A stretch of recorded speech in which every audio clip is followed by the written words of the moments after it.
Good day, lords and ladies, and welcome to a Cornish first look of Heart of Darkness, a game produced and developed by I Am Rourke. It is a top-down roguelike shooter, and it gives me a lot of unexplored vibes, if you know that title. We're going to have a quick look at this game, probably 15 to 20 minutes. The developers have said it is a fairly, what you'd call like a coffee break roguelike, which is that if you've played the game before, you can play for a level quickly. But let us just look at the cinematic and dive in. Some kinds of research facility. People going about their daily business at work. But there is something suspicious in the basement, it seems. Unknown drilling taking place.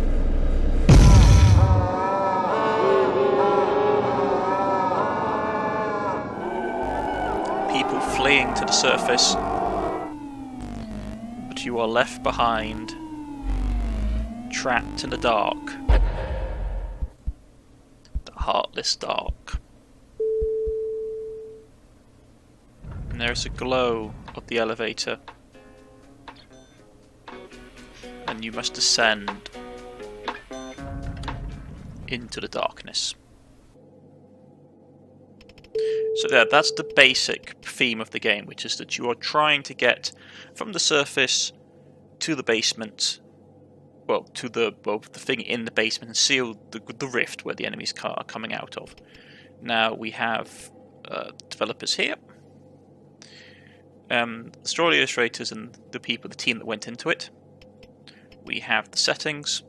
I would like it if, personally, I prefer if there is like a pop-up as you hover over stuff telling you what stuff does, rather than just having these indicators. So you have basic master volumes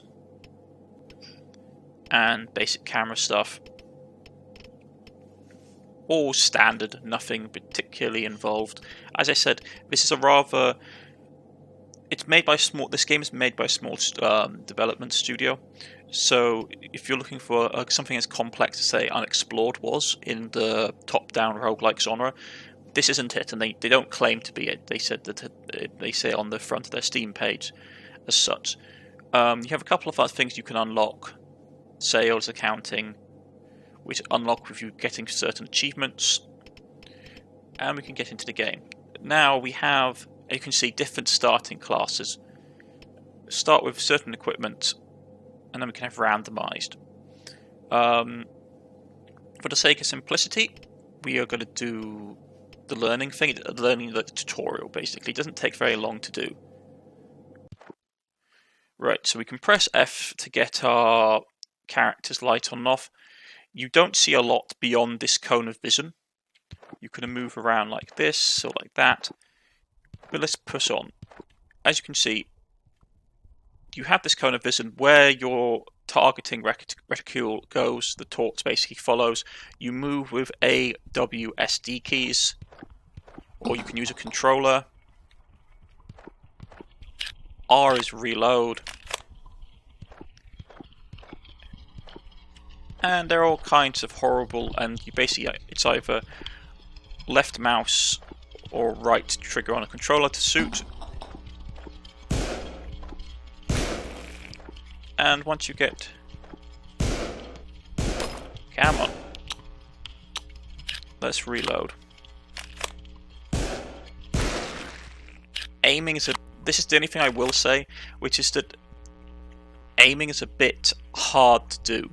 You can also press tab to open up your inventory. It's a relatively straightforward thing. The tutorial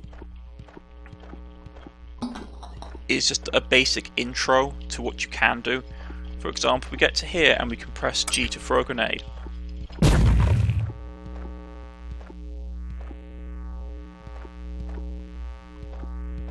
We keep on going. Yeah, and we can press dodge and all this. It's your standard sort of top-down roguelike experience. Only thing I will say, I'm not a fan of the fact that this sensibility is tied to your flashlight, because you have to turn it off and you have to hold down F. So either you turn it off Yeah, see, when I turn my torch back on and I'm holding down F, nothing happens. So I have to have it turned off to sense stuff. As you can probably guess, the red little squiggly lines, enemies, and the box there is allies. So we shoot that, we'll get a grenade. We can go over to here, melee attack with right mouse button to basically drive back any sort of environmental hazards that you may encounter. This is a relatively straightforward game. You have it's suspenseful, you have your cone of vision, and you can push forward. As I say, the game is challenging, resources are scarce, and your vision is restricted. Dying, learning, improving, and trying again is essential to the experience. And this game is something that you can do quickly if you know what you're doing. And you can get to the lift. The lift is quarantined to open the elevator exit, usually done by killing most monsters on the floor. So basically, unlike, say, Unexplored, where you have to just get to the exit and the enemies don't really matter, this you have to confront enemies.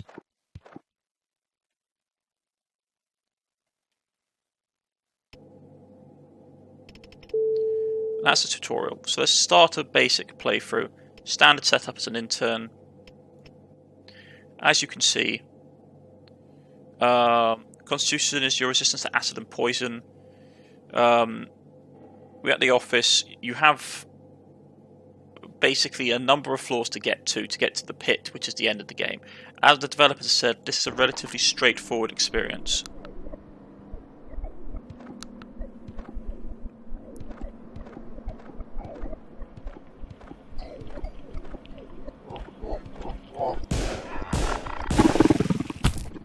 Ow. That hurt. You got hit.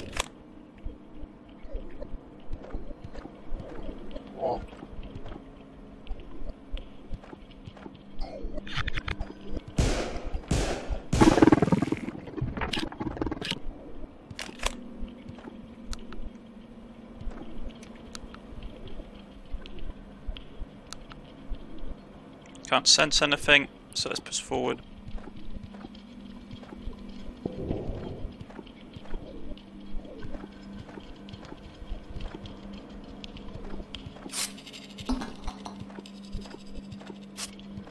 And there's a spiky trap thing there.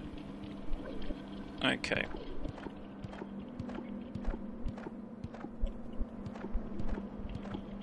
Everything is randomized. This is the general theme of the game, which is that you're going throughout levels, trying to kill as many of the enemies as possible with using the least amount of resources as possible to leave.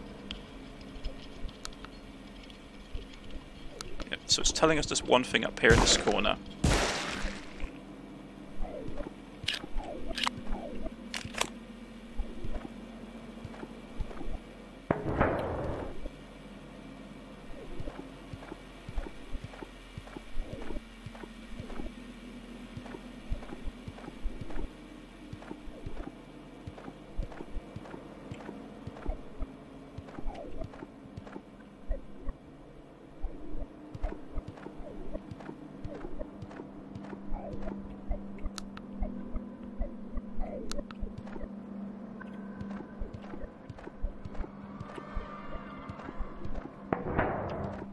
So let's just...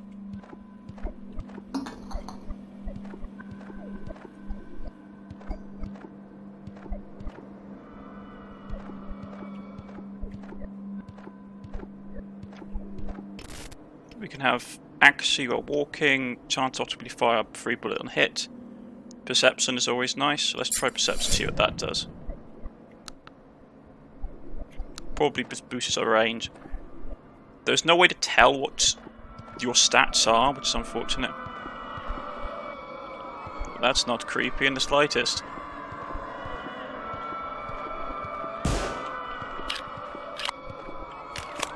Let's chuck a grenade.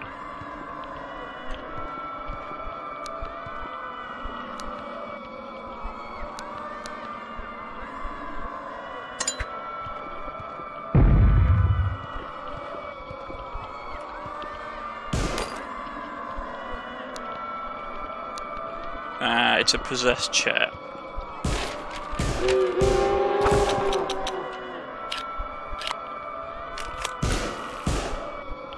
There we go. We have slain the chair. We are the slayer of chairs.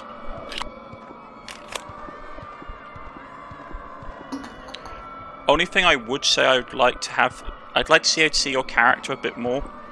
Just, I do have like a few issues.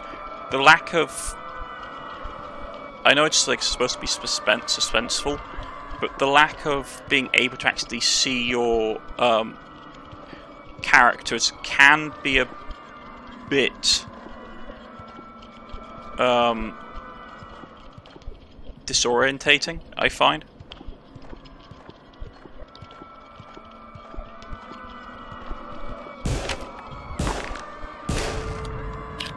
There we go. Killed the enemy. And now we can proceed to the exit.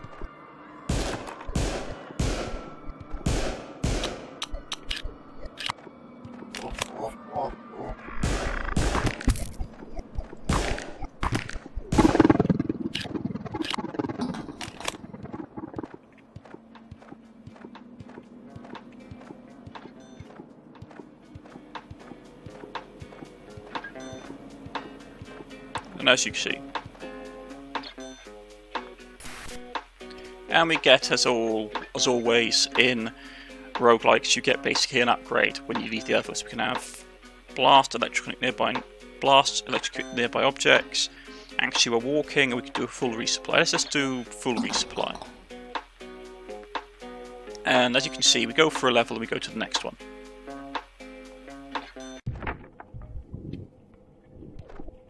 Learning the ropes.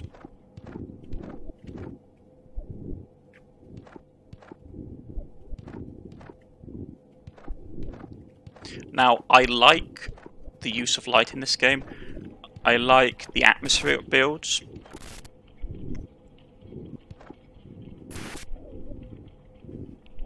A little bit of lore information as well. Like I said, I don't like the fact you had to sort of turn off your torch to use the sixth sense ability.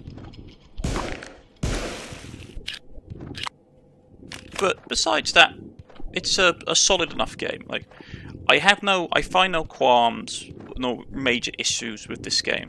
Besides things like, I'd like to be able to see my character a bit more. Just like, even if the character's artwork token is not particularly great.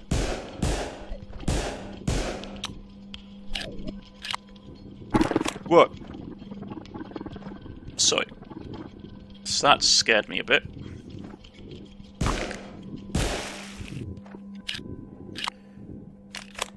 I mean, I will also say I think they need to sort of tighten up the aim, like the aiming. You should be able to, say, for example, shoot and hit something. If it's only like, if it's not more than, say, like 15 foot away, you shouldn't have that big a deficit on your aim. I know they've put that in there for balancing reasons, but